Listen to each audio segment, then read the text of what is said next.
This is the Franchise QB Podcast, where we empower entrepreneurs to win big in franchising. We huddle up weekly to educate our audience about the most successful small business model ever created, franchising.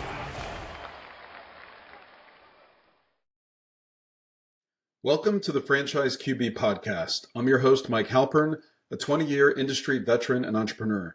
My mission is for listeners to achieve their American dreams of creating wealth and independence through franchise ownership. Every week, we speak with franchisees, franchisors, or vendors that support the industry. Thank you for joining us, and let's get started. Joining us on the huddle today is Amy Addington, president and co-founder of Woofie's, an Authority Brands company. Welcome to the show, Amy. Thank you so much. Thanks for having me. Yeah, it is great to have you. So you and your business partner, Leslie, co-founded Woofie's back in Ashburn, Virginia, back in 2004, which is only one county over from where I live, so I'm very familiar with Ashburn. Then your location became corporate owned when Authority Brands, who is a leader in home services franchises, they stepped in and made an acquisition back in early 22. Right. And at that point, it became a corporate owned unit. And then your former partner partnered up with another franchisee and kind of converted that into a franchise location, which is really interesting. And you relocated down to Florida, Delray Beach, last summer and opened up your own Woofie's down there in Delray. So I'd love to kind of hear your story of kind of how you and your partner founded it, and we'll get into the brand here in a minute. Sure. So thanks again for having me. And yeah, just thinking about Woofie's when we started, and I can't believe it's been 20 years. Last month it was 20 years. But, you know, I always tell people we didn't invent the concept of dog walking or grooming, but how it started was just being a consumer. And Leslie and I lived right across the street from each other. We both had pets. We both had struggles trying to find really good pet care while we were traveling. And neither of us wanted to go the route of the traditional kennels. But also when you're handing over keys to your home and access to your alarm system, right, you need to have that personal connection and that trust in a company. And so we felt that there was a definite need for a service like that. And that's really how we started, is the pet sitting dog walking side in 2004. We were out there in the early days doing the walks, doing everything. And then, you know, over time, bringing on trusted pet sitters, you know, people that we knew and that we trusted to represent us. And we built up our pet sitting business and for several years. And over that same time, we had a lot of clients asking us about mobile grooming, and nobody was really doing it in our community at the time. So we launched our grooming business in 2011. And so what we found was once we had those two lines of services, the pet sitting, dog walking, and the mobile grooming, is really where we saw a lot of growth in the business, because everything's really predicated on that relationship with the client. Yeah. So, I mean, you kind of answered my question. I was going to ask you what Woofie's is, but clearly you've told us kind of your services, which is great. And I see your vans all over Northern Virginia. I'm certainly familiar with the brand. Yeah. So, so tell us about your background in the pet care industry. Like, I mean, it sounds like you guys just jumped right into it because you saw there was a demand for the service. You couldn't find a provider, and you're like, hey, let's do this on our own. That's exactly it. I was in telecom for about 12 years. So I did the corporate route, and I always wanted to have my own business. I always had a passion for animals ever since I was a little girl. And then as an adult, having pets of my own, realizing that there was a real demand for that type of service. So Leslie and I literally quit our corporate jobs and, you know, put the business plan together and just launched the business. And this was back in 2004. So before social media, digital marketing, you know, all the things that we have access to now. We really built the business on word of mouth, referrals, grassroots marketing.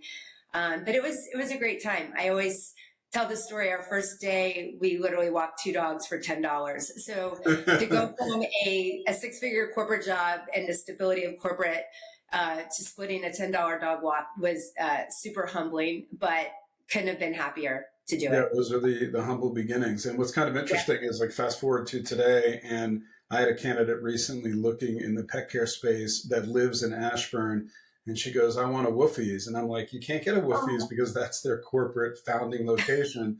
And she's like, well, then I have to look at something outside of the pet care space because they do it so well that I don't want anything else. And I was like, oh, that's a pretty good testimony. I love to hear that. That's amazing. Super cool. So what does set Woofie's apart from other pet care services? You're obviously not the only one in the space. So what makes you guys different? We are the first, especially of a franchise brand, to have the two lines of services. So having a pet sitting and dog walking along with the mobile grooming piece.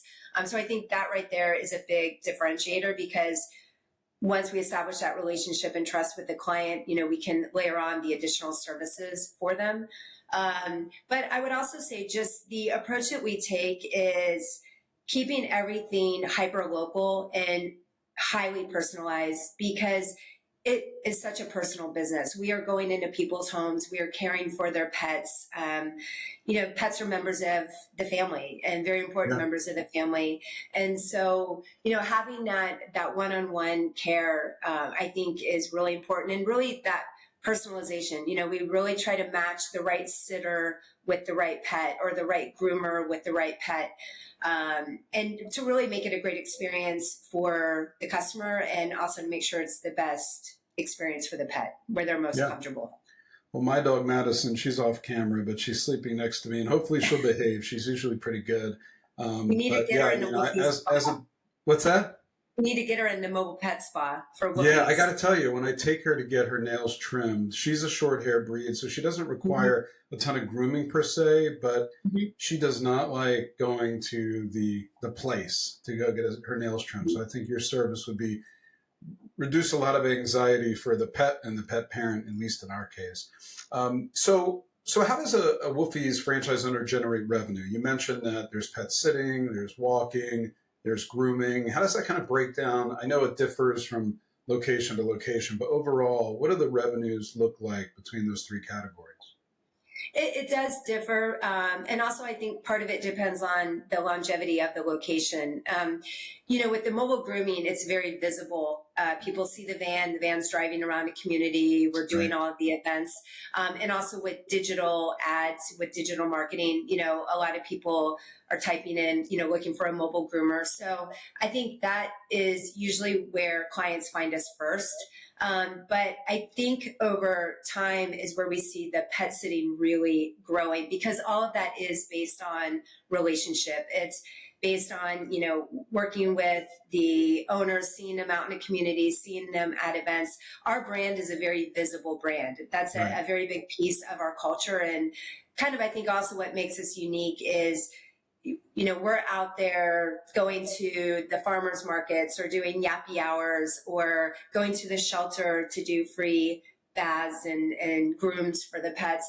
And that's also where we build a lot of our relationships, and also just networking with other companies in our community as well. So I think, to answer your question, you'll see different locations. Some have a higher percentage of pet sitting clients versus grooming. Sometimes it might start off higher on the grooming side, but then the pet sitting kind of comes up and it evens out. It really just depends. But I think the more the franchise owner is out there in the community and building those very important relationships, that's where you see the growth on both sides coming up. Yeah, and I can see how it's an interesting point you make about when the van is outside and they're doing a routine grooming, whether it's monthly or whatever the time frame is. After a while, there's a trust. Hey, you guys show up in time, you do a good job, they're friendly, and then it kind of opens the door to those services that people are a little bit, more reluctant to do, because they don't have that relationship, they don't have that trust. So I can see when you earn it, then it opens the door for those other revenue streams for a franchise owner. Absolutely. And I love the mobile concept, because we can go out to the owners. We're not sitting at a brick and mortar dependent on people to come to us. It's really, I always tell the franchisees, it's, this community is yours. Get out into the community and, meet the people, be out, be present, and go do the events. And that's really where people do start seeing you. So they start recognizing the Woofie's brand. And yes, when you see the van parked at your neighbor's house each month, if your neighbor's trusting them, typically they're going to have that comfort level to reach out to you. Yeah, that makes a whole lot of sense. So who is the ideal candidate to be a franchise owner? I'm assuming that, some type of passion for pets is probably a pretty good thing to have. But who are you guys looking for? Well, it's interesting when you look at our franchise owners today. We have a lot of couples. We have some that are younger, some that are in their second phase of their leaving corporate and really want to go out into business on their own. So I don't think it's a one size fits all as far as experience. And I actually like that. I like that our owners come from very diverse backgrounds because they all kind of bring a unique perspective, which I fully embrace. And I love that part of being in a franchise system. But I would say, some of the key characteristics. I mean, number one, obviously, you've got to have a passion for animals. It comes through when you have that passion for animals. Clients will absolutely see through that, and they have to feel that and have to have that trust as a company that they're going to work with. But passion for animals is not enough. You are really running a business that is very scalable and can ultimately consist of a fleet of mobile grooming vehicles and a large team of pet sitters and dog walkers. So I think from a management of people, you really need to be able to build a team, cultivate that culture, retain the team. You're only as good as your service providers, the team members that are on your team. So it's really important to not only bring people into your team, but create that career path for them, create a great home where they want to stay and work at Woofie's for a long time. And I think also, you need to have the logistics piece. We're all about scheduling. We want to be compassionate in our scheduling, especially for our groomers. But you also have to be mindful of the logistics.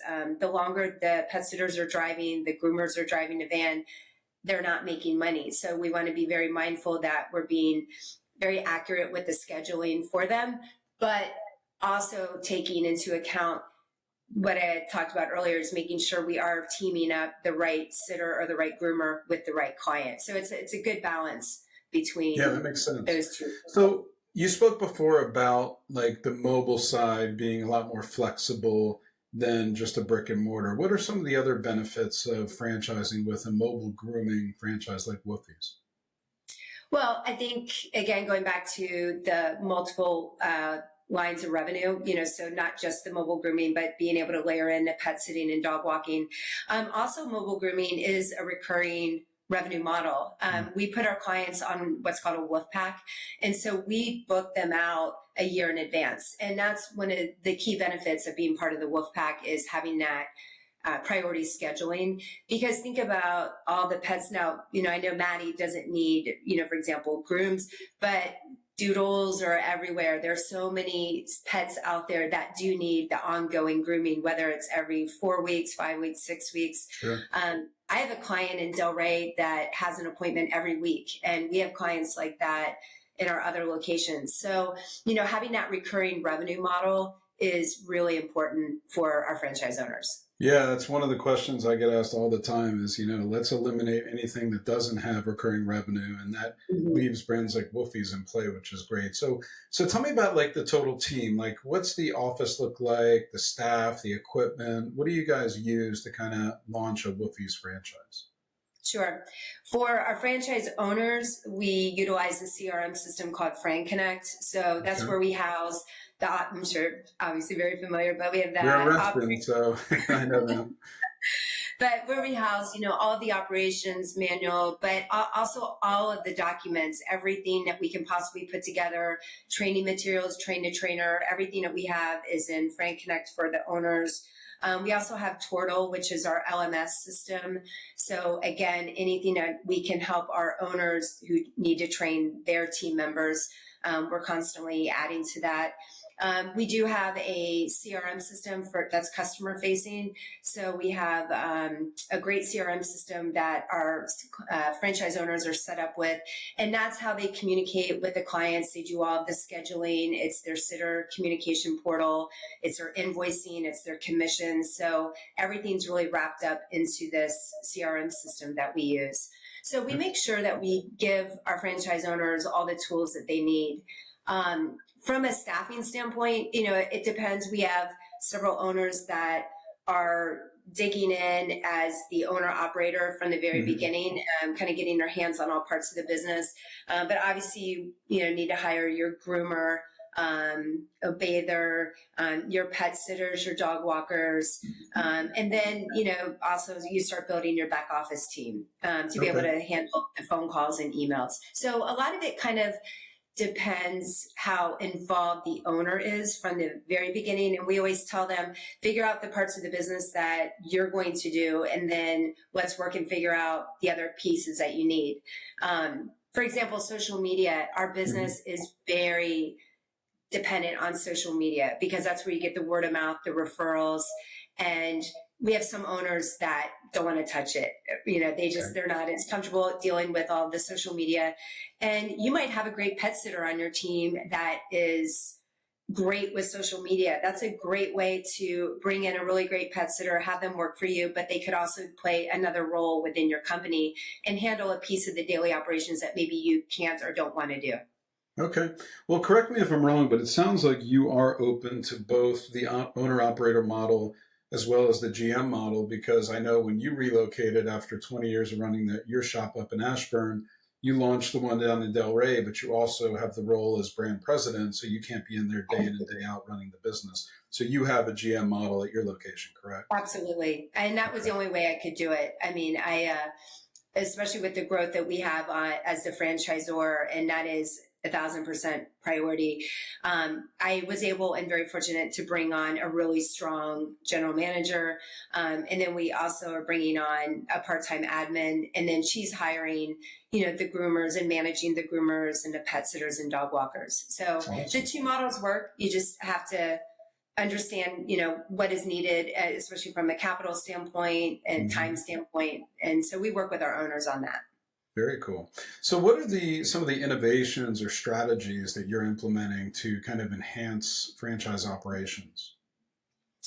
We look at a lot of things. We're constantly figuring out how can we better support our franchisees and what tools can we provide them with. I mean, at its core, a big piece of what we do and what's a big part of our culture is just collaboration within our franchise owners. I want them to leverage the value and all the benefits of being part of a franchise system. So we put a lot of tools in place. We have Woof Chat Wednesdays every Wednesday that all of our owners join. We have, monthly marketing operations town halls. So we're really trying, we have a Woofie's Owners Facebook group where they're in there talking about, whether it's challenges or, hey, I'm going to do this, or this is a great win I had, and they're sharing it with everybody. So I think that's really important. We're just kind of always looking at also partnerships, what are some different things that we can do for our franchise owners to arm them with better services. So when they are out there talking to their owners, so for example, partnering with the Farmer's Dog. I don't know if you're familiar with that. I've seen the commercials. Yeah. Oh, yeah. They have the best commercials. But Ancestry.com for the dog DNA kits. We have, the vet telehealth service. So we have 24/7 access to vet telehealth that's added to our services. So I think we're trying to be unique in that sense of what else can we do to better support our franchisees, but what else can we do to give them more tools when they do go out to bring on those customers, and more importantly, to retain those customers. Yeah, and I really love the fact that you, from a franchisor standpoint, really encourage collaboration between your owners with the chats, because that's been a trend I've noticed. I've been in franchising, about as long as you've had your shop. And, it used to be that there was kind of this separation of church and state where the franchisees not were discouraged, but there wasn't really encouragement from the franchisor for them to collaborate. And the fact that I just think in the last 5 years or so, technology's enabled people to get together and communicate and share wins and losses and challenges. And I think it just makes the system better, because it brings problems to the franchisor quicker and they can resolve them and all that. So I'm really glad that you guys are utilizing that and it's working out well for you. So that's awesome. So talk a little bit about the training and ongoing support a Woofie's franchise owner can expect. So they decide this is the right fit, we're coming on board, we're going to start training. What's that all look like? Sure.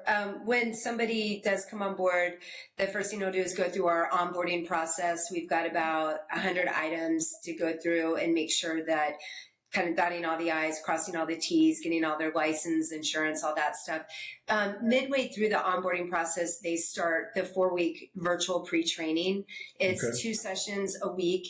And that's where we go through and really start prepping them on the early parts of their business, what they're going to need to be doing. So that's 4 weeks. And then once they complete the 4-week virtual training, they come to Ashburn and they go through 1 week of in-person training.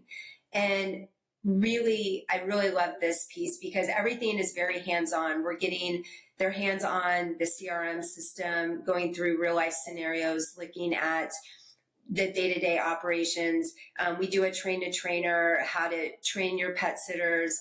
They go through an actual pet sitter training, so they see what your pet sitters are going to go through. We do role plays, and if we can, go out on real life client consults, because we do a new client consult every time a pet sitting customer comes on board.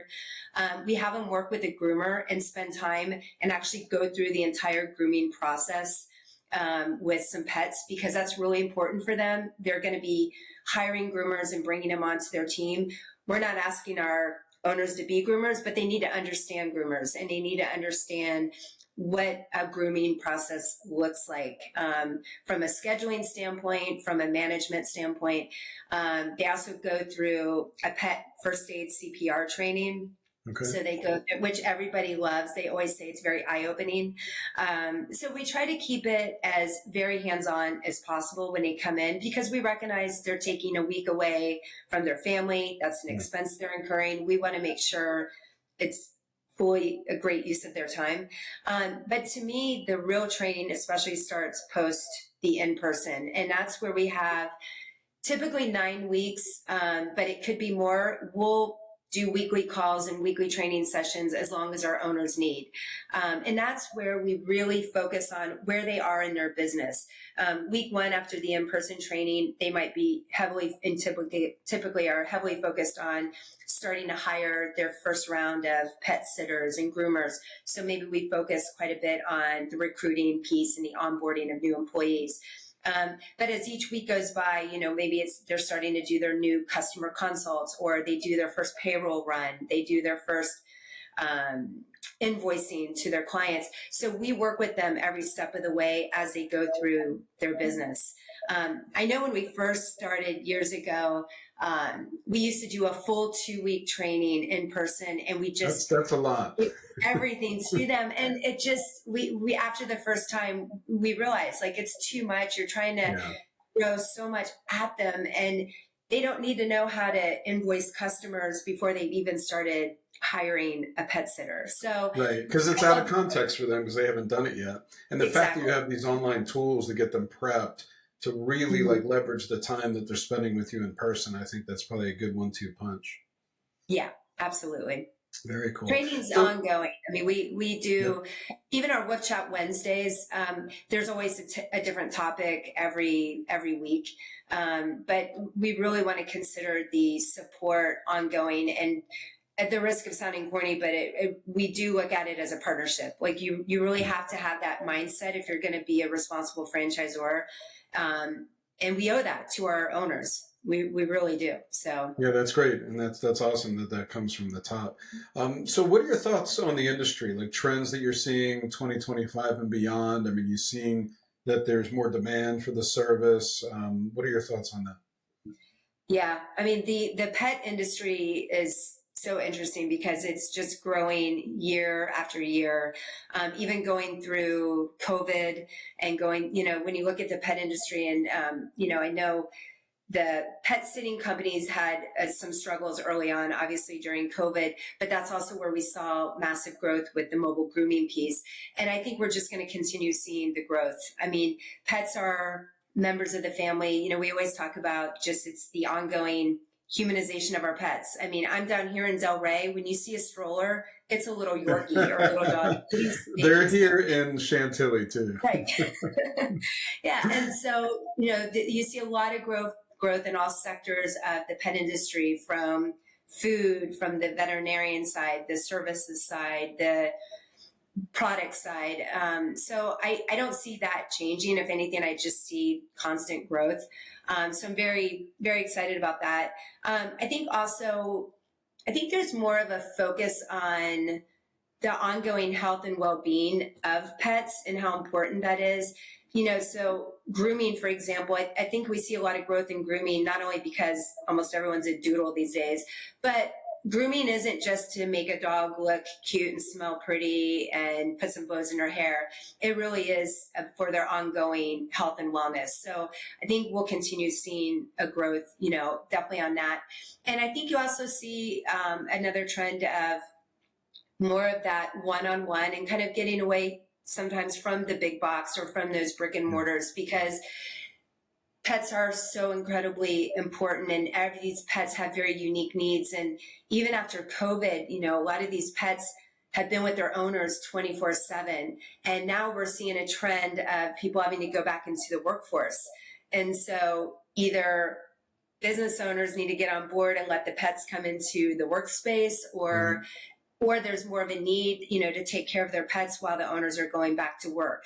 So I think that's another trend that we're seeing a lot of. And another trend is definitely more businesses are becoming pet friendly. The hotels and restaurants, you're just starting to see more of that. And I think that's wonderful. I love to see, Del Rey, you can't go anywhere without seeing dogs everywhere, which is why I fell in love with this place. But, Yeah, no, and I agree. That trend is here as well. So it sounds like it's a nationwide phenomenon. Absolutely. So what advice would you give to aspiring entrepreneurs that want to get into ownership and they're interested in the pet care industry? My biggest advice is seriously look into it. I don't think so many people realize that you can have a career in the pet space. I don't think, I think sometimes people are like, oh, that's very cute. That's a nice hobby. You walk dogs, or that's cute with grooming.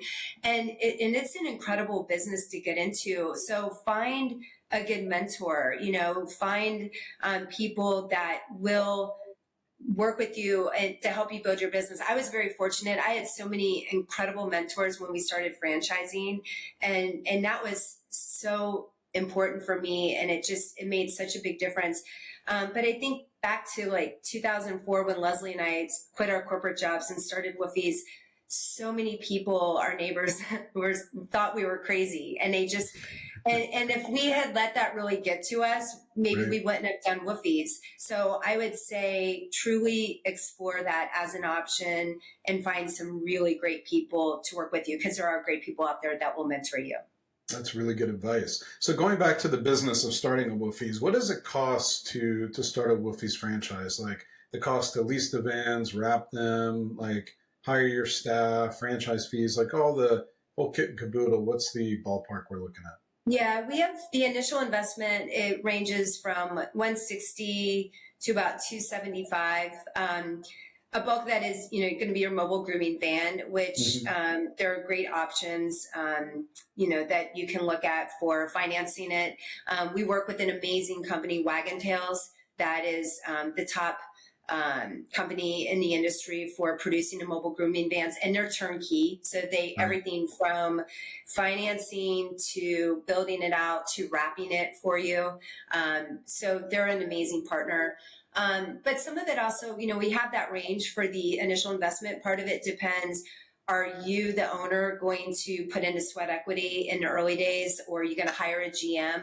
Are you going to go into find a space to park your van? All these different factors kind of come into play. There is some flexibility with that, and we try to be very flexible with our owners. So that's why we give the range for the initial investment. Yeah, and that's a really affordable total investment when you look at the fact you don't have a brick and mortar lease, you don't have that ongoing obligation to pay rent. So that's pretty cool. And I know that there are some parameters around what you can share performance wise, but are you able to give us a sense of kind of the sales volume, at least back in the shop that you operated back in Ashburn? Yeah, for Ashburn, and which is in our FTD, so happy to disclose, but last year did just under 3.5 million. in Ashburn. And then Tanya Lee, who is our founding franchisee. So she's franchisee number one in Reston. And she did just under 2 million last year. So there's great opportunity, and Tanya is an incredible operator. So when we were talking earlier, she joined forces with Leslie to buy Ashburn. So Tanya owns the Reston, Herndon, Sterling location, but she's also a 50% owner of Ashburn. And she's also working with Leslie to build the grooming school in our Ashburn location. So she's ready to take over the pet world, which I love. So well, that makes sense. You're doing 5 million between those two shops. No wonder I see the vans out on the streets all the time in Northern Virginia. So in terms of the state of the company, like how many franchise owners are operating, how many territories are sold, kind of coming soon? What's the kind of overall mix look like? Sure. We have 54 owners. 49 will be in operations by end of next week. So we're very excited about that. We have the other 5 that are scheduled to open in Q1.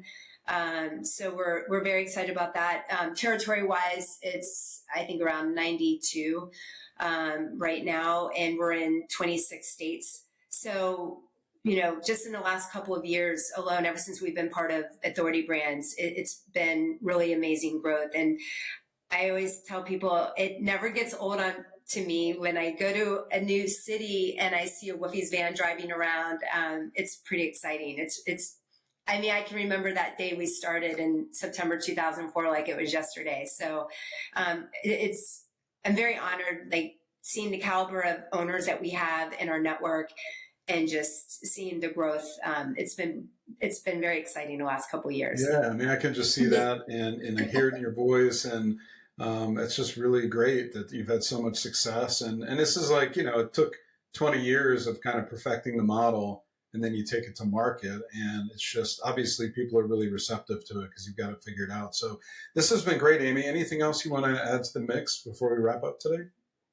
No, I just want to say thank you again for having me. And I absolutely want to get Maddie in for a mobile pet spa day. So I'm going to reach out to our South Riding team. They're awesome.